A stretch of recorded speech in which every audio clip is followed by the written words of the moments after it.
Donald Trump has fired the opening shots in a trade war. He's imposed tariffs on every single country in the world. But his biggest target is China. He's imposed a blanket 54% import duty on goods coming in from China. This 54% is among the highest for any country. Now, the United States is the world's largest economy, but it accounts for less than 15% of global trade. It has a $295 billion trade deficit with China. Now, India gets away with just 26% tariffs. Prime Minister Modi's personal charisma has come to the rescue. Donald Trump mentioned that. And since we live in an age where economy and security are completely intertwined, what unfolds in the days ahead is going to be interesting to watch. Take, for example, India and China talking about normalizing their economic relations, but only after China pulled its troops back from the LAC last October. But what opportunity do these new Trump tariffs open up for India? Joining me to discuss this are Rahul Chaudhary and Pramit Chaudhary. Gentlemen, welcome to the National Security Agenda. Rahul, did India get away lightly, 26%? What's the opportunity for India here? I'm taking you back to the Modi-Trump White House meeting, that landmark meeting in February. Did Prime Minister Modi's charisma come to the rescue here? Definitely it did. And the reason why we are doing much better than anybody else is one, tariffs are on physical goods. Our biggest trade in the sense is from services or invisibles. So yes, the chemistry played, and more importantly, it is, I think, very well understood by the Americans, and it should be understood by us, that it's a mutually complementary relationship if we have to tame China. And with this gorilla sitting on the borders of India, we have no other option. Also, it opens up a huge opportunity for us, like the Y2K opportunity, because manufacturing will start to move back into America once the dust starts to settle. And in the gigafactory kind of manufacturing, there are huge services which are required, and for that, Indian capabilities and expertise will be very, very valuable for them as well for us. So I think it's a win-win relationship if we can trust each other and not have a transaction relationship, but mold ourselves to the model of Japan and South Korea. Right, a win-win relationship, but only if India molds itself to the Japan and South Korea relations with the United States. Pramit Chaudhary, what kind of opportunity do you see opening up for India here? 54% tariffs on China, just 26% on India. Is there a hidden message here from the White House? Yes, if you look at Trump since he's come back to power, he's talked about having a big deal with a number of countries, China and India in particular. He's already had a summit with Modi. We've had a huge number of high-level meetings. Foreign ministers visited Washington twice. We've also had Tulsi Gabbard coming here. There are reports that the Vice President J.D. Vance will be coming this month. So the interactions between India and the U.S. have been reasonably productive. And more than the tariffs has been the announcement that we will put together a bilateral trade agreement. This will be absolutely essential for India and the U.S. relationship. We don't have one right now, and America is by far our biggest economic partner, biggest FDI source, FII source, remittance source, and matches China on a good month in terms of trade. So for us to have an FTA with them would be massively stabilizing, if you wish, for the future of Indian growth. In contrast, Trump and Xi have yet to meet. They have yet to hold a summit. They have no dates for a summit. Xi has declined to come to Washington already. There is no talk of a trade agreement between the two. As you've mentioned, a huge tariff has been placed. Two tiers of tariffs have been placed on them.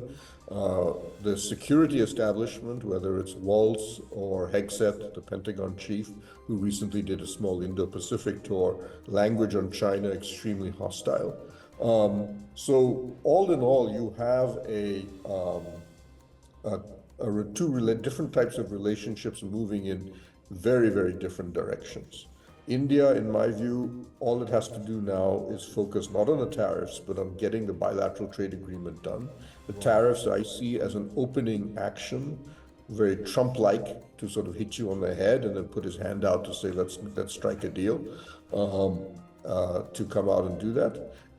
But yeah, you notice the Indian stock market barely budged as a consequence of the tariffs, 0.6% drop. Right. But I think more importantly that India has put on the table a 0 for 0 tariff agreement, zero for both sides, zero tariffs for 70% of its manufactured goods trade with the United States. And this has been supported by Indian industry. Other than agriculture, Indian industry says we are not bothered by the idea of America having zero tariffs in entry here. So this is a kind of a different relationship we're moving into, but it's not the type of relationship we're going to see between U.S. and China. Absolutely, a very interesting triangle, a love-hate triangle there, India, United States, and of course China. But Rahul, the point that Pramit made about that free trade agreement that's been in the works for a couple of years now, what do you see as the 5 big takeaways from that free trade agreement? What are the things that India must really do to make that free trade agreement come to fruition? I think we will have to demonstrate that we are a far more reliable partner, and this so-called balancing act which we keep on bringing back from the non-aligned days has to now end. I think on people-to-people basis, it is far more clearer that America and India together is a force, not 1 + 1 but 11. However, somewhere in our bureaucratic system, we still have this notion of trying to balance and trying to establish Indian independence.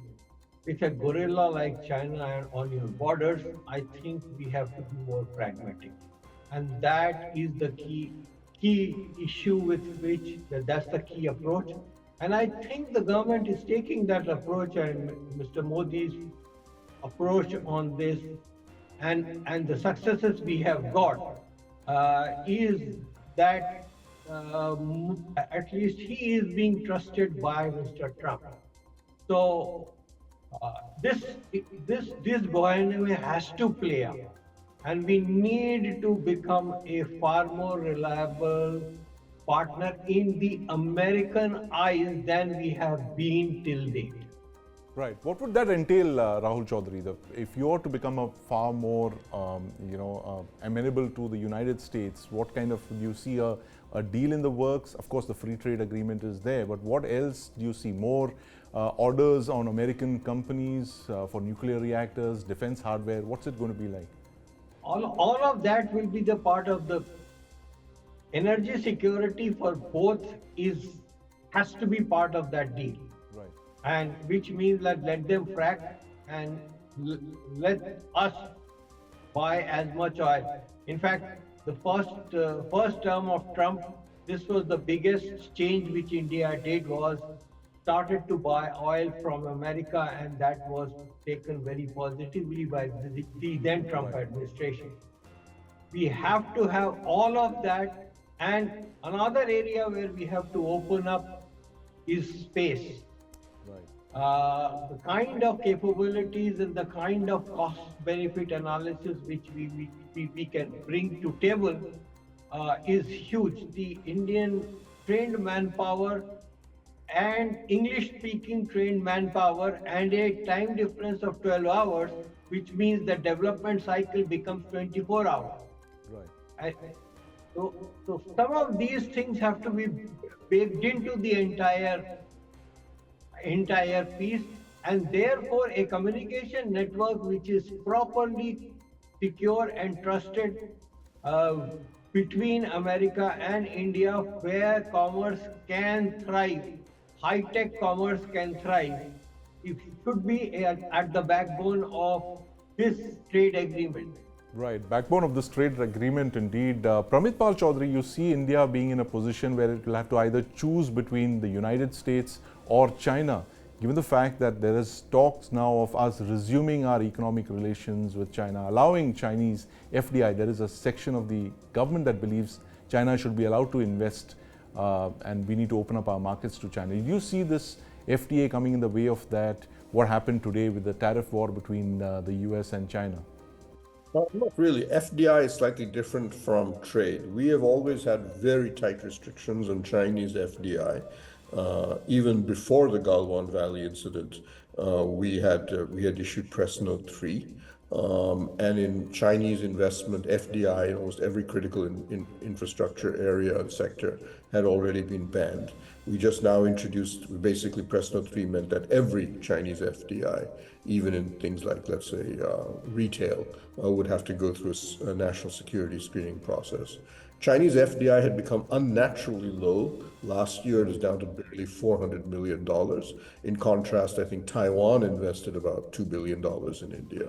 So in many ways, what we're now seeing is a normalization process, yes, but one that only takes us back to a position of hostility pre-2020. India is now, yes, it is not so much as that we are being open to all FDI coming from China. We are accepting that FDI in non-strategic areas, so let's say the retail company Shine, can be allowed to come to India. That does not have any strategic implications. But what I think is more important is that companies like Apple or Foxconn or Tata Electronics are saying, look, the big success in India has been, in the past few years, has been an enormous increase in electronics production and electronic exports. We've now gone from virtually nothing to about $100 billion in turnover, exports of about $20 billion in electronics. Our fastest growing export to the United States is ironically an American phone, the iPhone. Right.